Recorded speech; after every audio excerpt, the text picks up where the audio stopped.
Hello Internet, I am Sugar Free Games with an unboxing of the Super Deluxe version of Tend by IV Studios. This just came in the mail the other day. We immediately opened it because of how freaking huge and heavy it was and have already played it twice in 2 days. The box itself, as it was delivered, is about 14 pounds according to the UPS tracker. And I think the scaling of the video and maybe even the size of my hands belie just how large this box is. For comparison, here is Ticket to Ride occupying the same space. So 12-inch board game occupying the same space as this. It can only be described as a massive honker. So let's open it up and see what exactly you'll be getting for your 129 US dollars. So as we open it, you have your rule book. Thank the Lord they did not make the rule book the size of the box. Nothing's more frustrating than having a huge box with a commensurately huge rule book. This fits easy. This is easy in the hand, easy to flip the pages, super colorful, and in true IV Studios fashion, does kind of skip some of the more important rules, like what qualifies a fence as being complete. But you can decide to be frustrated by that on your own whenever you get your copy. Rulebook. Super Deluxe should come with 200 of these project/manifest pages. So here are those. I want to say there's 50 in each one. Yes, indeed. So 4 of these bad boys, each of which containing 50 sheets. These are, being that you are not going to be marking on them with markers, not double-sided. So bear that in mind. A large chunk of the weight is going to be just in sheer paper that you will, over the course of ownership and playing, be sloughing off and recycling, hopefully. So you have those 200, then you have these 200. These are your farm boards. There's probably an actual term for them in the rulebook that I was too lazy to ascertain, but these are essentially the things that you're going to be tending to throughout the game. Yeah, 200 of those. Oddly enough, these came on one glued together booklet, whereas the cargo manifest and projects came on 4 separate 50-page ones. Below that, we're going to find the 12 corporate commissaries. The Super Deluxe does come with components for 12 players, it says, but only 6 sets of markers. Yeah, I'm not sure what kind of cost benefit there is to saying that there are 12 player capabilities, but only 6 sets of markers. But I'm hopeful that some of those savings do make it to the customer in that case. We'll get to those here in a second. 200 scratch-off cards. Scratch-offs will come in boxes like this, 100 each. Scratch-offs, they'll come wrapped in the containers themselves. Like I said, we've already played the game, so we've unwrapped these, but these are on the surface identical. It's not until you start to scratch them that you will notice how unique they are from one another. So there are the scratch-offs.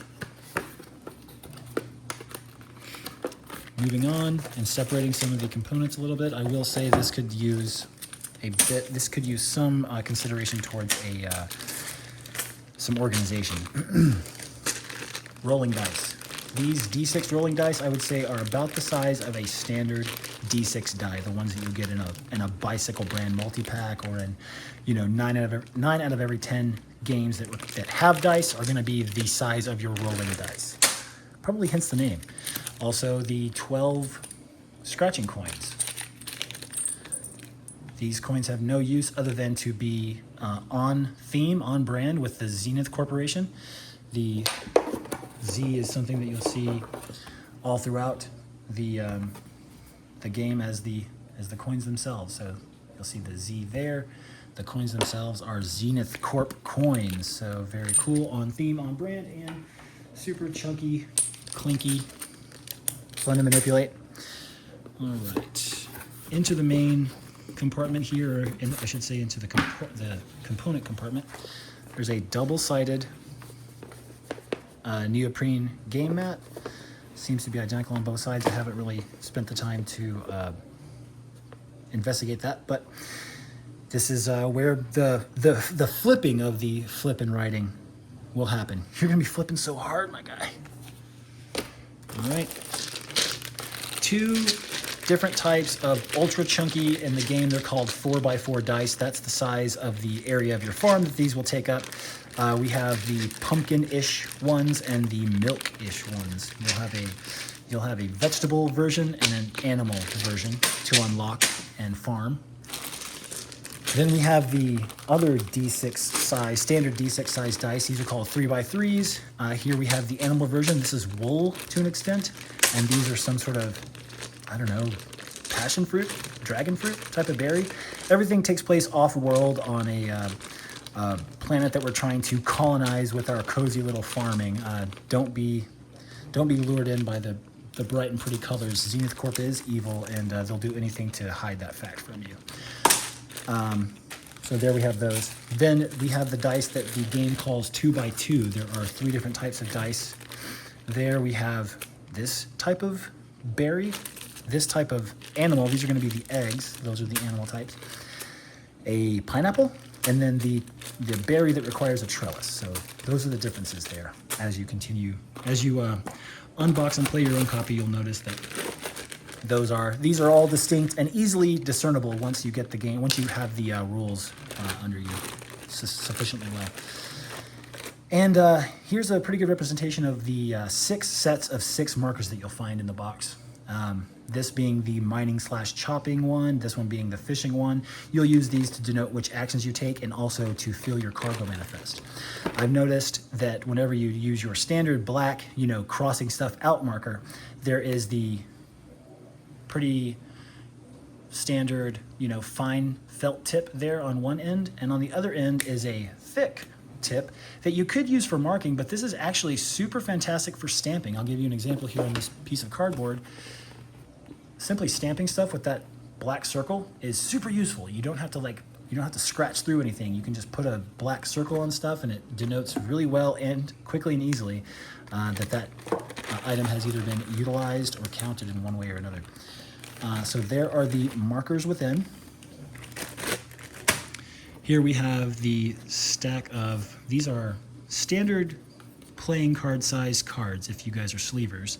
I think that puts them in the 65 by 91 millimeter realm. But there are different types of cards, cards for different uses, I should say. So when going back to the organization request, I would say that a decent organizer would help by putting some sort of separation between all these different types of cards. And then the smaller, I would call this US mini size cards. I'm not sure what the dimensions of these would be, maybe 46 by, I don't know, something else, 46 by 65, something like that. But we have the geode cards. Everyone gets one set of these. Everyone will get one set of one of each type. So a geode, a river, a lake, and a grotto card. So there are 48 cards of this size, or I should say there's 48 of these cards, 12 of each type, times 4 types. And then there are, I don't know, X number of neighbor cards, also of the same size. These will get shuffled and distributed and drafted throughout the game. So there are those. All right, that is the entirety of the unboxing for 10 Super Deluxe. I would love to answer any questions you might have. And IV Studios, if you end up seeing this video, can I get some more markers, man? I'm afraid these are gonna dry out. All right, bye.